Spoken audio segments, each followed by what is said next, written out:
Oke, selamat datang. Hari ini kita mau bahas sesuatu yang luar biasa banget. Gimana caranya kita bisa ngambil salah satu produk limbah industri terbesar di dunia dan mengubahnya jadi sumber daya yang super berharga. Kita akan lihat sains di balik transformasi limbah tanaman menjadi bahan bakar. Kita mulai dengan satu angka, 98%. Wow, angka yang gede banget kan? Tapi 98% dari apa nih? Dan kenapa ini penting banget buat cerita kita? Nah, ini dia jawabannya. Tiap tahun, industri kertas itu menghasilkan sekitar 50 juta ton zat yang namanya lignin. Dan 98%-nya, hampir semuanya, cuma dibakar gitu aja buat jadi energi kelas rendah. Coba bayangin, potensi yang kebuang itu skalanya sebesar apa? Ini kan yang bikin kita mikir, gimana kalau limbah segede ini nggak kita sia-siain? Gimana kalau kita bisa upgrade limbah ini jadi energi bersih? Ini bukan daur ulang biasa loh, ini tentang mengubah sesuatu yang tadinya nilainya rendah jadi sumber energi yang super berharga. Oke, sekarang ayo kita bedah lebih dalam. Sebelum kita ngomongin solusinya, kita harus paham dulu dong masalahnya. Jadi, apa sih sebenarnya yang bikin lignin ini susah banget diolah? Coba deh bayanin lignin itu kayak lem super alaminya tanaman. Dia ini biopolimer yang kuat dan rumit banget, yang tugasnya bikin dinding sel tumbuhan jadi kokoh dan tahan banting. Sifat inilah yang bikin dia super berguna di alam, tapi jadi PR besar buat dipecah di laboratorium. Nah, tantangannya kelihatan jelas banget di sini. Strukturnya tuh nggak seragam, jadi susah banget dipecah secara konsisten. Terus lignin juga nggak gampang larut. Dan parahnya lagi, pas kita coba pecah, prosesnya malah bisa menghasilkan senyawa beracun, yang justru menghambat mikroba yang seharusnya ngebantu kita.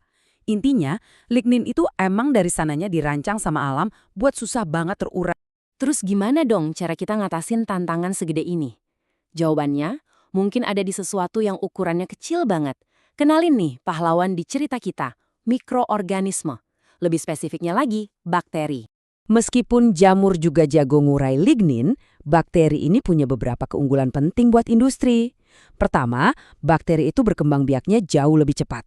Mereka juga lebih tahan banting di berbagai lingkungan.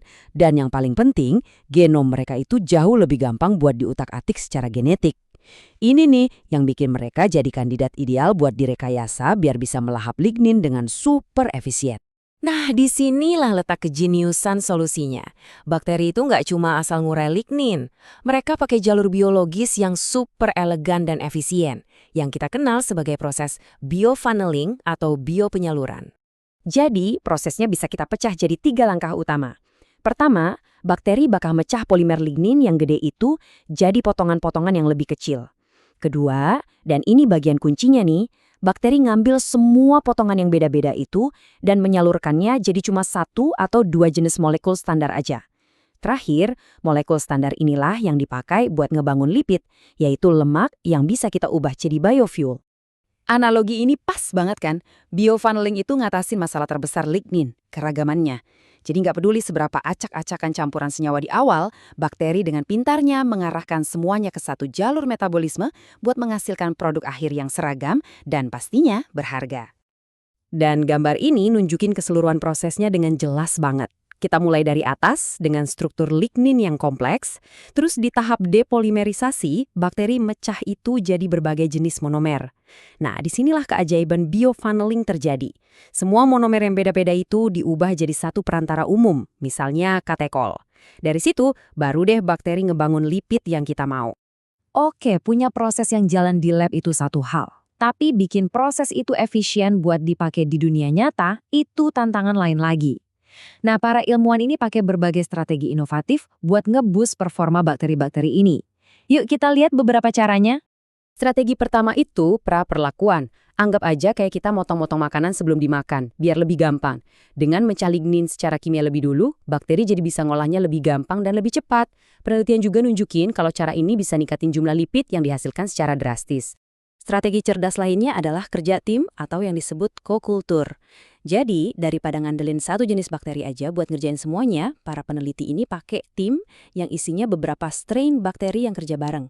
Ini bisa ngurangin beban di tiap mikroba dan seperti yang data tunjukkan ternyata bisa ningkatin tingkat penguraian lignin secara signifikan. Keren kan?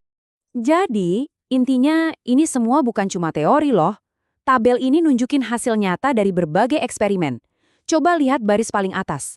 Dengan strategi pembatasan nitrogen, Bakteri Rhodococcus josti itu bisa ngumpulin lipid sampai 55% dari berat kering selnya. Gila kan? Strategi lain kayak praperlakuan, pakai pelarut, atau bahkan nemuin strain baru juga menunjukin hasil yang menjanjikan. Ini bukti kemajuannya sangat nyata. Oke, sekarang mari kita tarik benang merahnya. Semua sains yang keren ini, apa sih dampaknya buat dunia? Apa artinya kalau kita bisa mengubah limbah lignin jadi sesuatu yang bernilai?